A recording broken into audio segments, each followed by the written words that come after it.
de la même manière que on va avoir les mêmes traits de physique que l'un de nos deux parents, eh bien on va également hériter de certains comportements. En fait, on est au cœur de la transmission génétique, mais aussi de la science de l'épigénétique. Alors, qu'est-ce que c'est que la science de l'épigénétique? Donc déjà, c'est une science qui est reconnue par les neurosciences depuis 2011.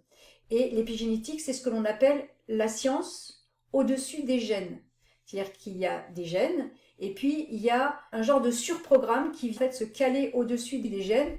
Et ce qu'ont prouvé les épigénéticiens, c'est que les traumatismes, les blessures, les stress vont inscrire leur marque directement sur nos gènes et vont être transmis par le biais de la reproduction à la génération suivante. L'idée de ce surprogramme, qui est très intelligent au départ, mais qui aujourd'hui aurait plutôt tendance à faire des dégâts, l'idée c'est de transmettre à la génération d'après des traumatismes et des blessures qui se sont passés dans la génération d'avant pour qu'il ait une connaissance quasi innée de ce qui s'est passé pour pouvoir l'éviter.